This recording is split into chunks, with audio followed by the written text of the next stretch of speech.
ముందుగా అందరికీ నమస్కారం అండి. Welcome back to our channel. ఈరోజు రెసిపీ వచ్చేసి ఉగ్గాని అండి.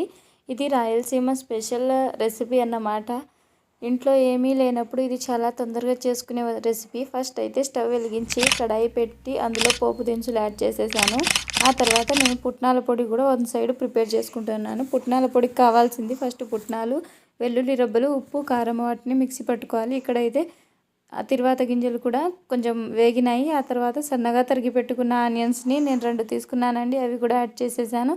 తర్వాత ఫ్రై చేస్తున్నానండి. కొంచెం తొందరగా ఫ్రై అవ్వాలంటే కొంచెం ఉప్పు కూడా యాడ్ చేసుకోవాలి కదా, అందుకనేసి ఉప్పు యాడ్ చేస్తున్నానండి. ఉప్పు యాడ్ చేసుకున్న తర్వాత కొద్దిసేపు ఫ్రై చేస్తున్నాను. ఆ తర్వాత ఇక్కడ నేను చూపించిన పుట్నాల పొడిని అంతటిని నేను ఇప్పుడు మిక్సీ పట్టుతాను అని చెప్పాను కదా, చూడండి మిక్సీ అయితే పట్టేశాను. ఇది లాస్ట్లో వేసుకోవాలండి, ఇప్పుడే వేయకూడదు. తర్వాత కొంచెం టమోటా ముక్కలు కూడా యాడ్ చేయాలి. టమోటా నేను కొంచెం ఎక్కువనే యాడ్ చేసుకోవాలండి. ఈ ఉగ్గానిలో కొంచెం గ్రేవీనెస్ని ఇచ్చేది టమోటానే. అందుకనేసి నేను ఇక్కడ 3 టమోటా ముక్కలను అయితే 3 టమోటాలని తీసుకున్నాను కదా, వాటిని సన్నగా తరిగి పెట్టుకొని ఇలా ఈ ఆనియన్స్లో అయితే యాడ్ చేసేసాను. ఆ తర్వాత ఇంకో సైడు మనము బొరుగుల్ని బాగా విసురుకోవాలండి. ఫస్ట్ విసురుకున్న తర్వాత అందులో మట్టి ఏమన్నా ఉంటే వెళ్ళిపోతాయి. తర్వాత ఒక వెడల్పుగా ఉండే బాండ్లీ తీసుకొని అందులో వాటర్ ఫుల్గా యాడ్ చేసిన తర్వాత బొరుగుల్ని అందులో యాడ్ చేసుకోవాలి.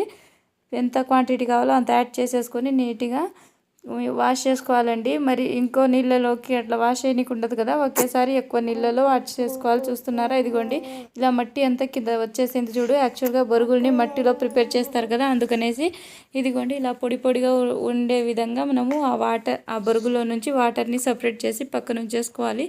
తర్వాత నేను ఇక్కడ పచ్చిమిరపకాయలని కూడా గ్రైండ్ చేసి పెట్టుకున్నాను. కొంచెం పచ్చిమిరపకాయలు ఎక్కువ కారం కనుక నేను 2 స్పూన్లు యాడ్ చేస్తున్నానండి.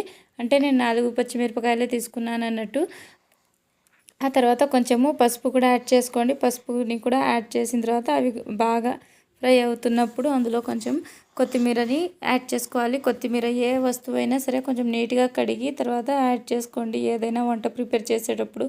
అలా యాడ్ చేసుకున్న తర్వాత ఇప్పుడైతే మనము ఈ పేస్ట్ అనేది రెడీ అయినట్టేనండి. స్టవ్ ఆఫ్ చేసేసిన తర్వాత ఈ బొరుగుని అయితే ఇందులో యాడ్ చేసుకోండి. స్టవ్ ఆఫ్ చేసిన తర్వాతనే యాడ్ చేసుకోండి. ఒకవేళ మీరు మర్చిపోయినా కూడా బొరుగులు అనేవి అడుగంటుకుపోతాయి, అప్పుడు అస్సలుకే బాగుండదు. ఇలా పేస్ట్ని ఆ బొరుగుని అంతటిని బాగా కలిసే విధంగా కలుపుతూ ఉండాలి. అలా కలుపుకున్న తర్వాతకి మొత్తంగా నీట్గా కలుపుకున్న తర్వాత ఒక చిన్న చిట్కా అయితే చెప్తాను. ఒక్కొక్కసారి పులుపుదనం కూడా తక్కువ అవుతుంది కదా, అప్పుడు ఏం చేయాలో చెప్తాను. ఈ పొడి ఉంది కదా, ఈ పొడిని లాస్ట్లో యాడ్ చేయాలి అని చెప్పాను కదా, ఇప్పుడు అయితే యాడ్ చేయాలండి. ఇప్పుడు కొంచెంగా యాడ్ చేయాలి. యాక్చువల్లీ ఇందులో కొంచెం కారం కూడా యాడ్ చేశాను కదా, అందుకనేసి నేను పచ్చిమిరపకాయలు కూడా కొంచెం తక్కువనే యాడ్ చేశాను కదా. ఇవి 2 సరిపోతుంది మాకైతే. ఇంకొంచెం మిగులుతుంది కదా, ఆ పొడిని సైడ్ డిష్గా అయితే పెట్టుకోవచ్చు. అంటే ఈ పొడిలో కలుపుకొని తినేటట్టుగా ఉండేటట్టు. ఇక్కడ నేను ఇలా కలుపుకున్న తర్వాత రుచికి సరిపడేంత కొంచెం ఉప్పు కూడా యాడ్ చేసుకుంటున్నానండి. ఇలా యాడ్ చేసుకున్న తర్వాత మంచిగా ఇంకోసారి కలుపుకోవాలి. ఉప్పు ఒకవేళ కల్లుప్పు అయితే అస్సలు వేయకూడదండి. కల్లుప్పు వేస్తే కనుక అస్సలు కరగదు. నేను చెప్పాను కదా ఒక చిన్న టిప్ అని, ఇదేనండి. నిమ్మకాయ పిండి మంచిగా ఉంటుంది. వీడియో నచ్చితే ఒక లైక్ అండ్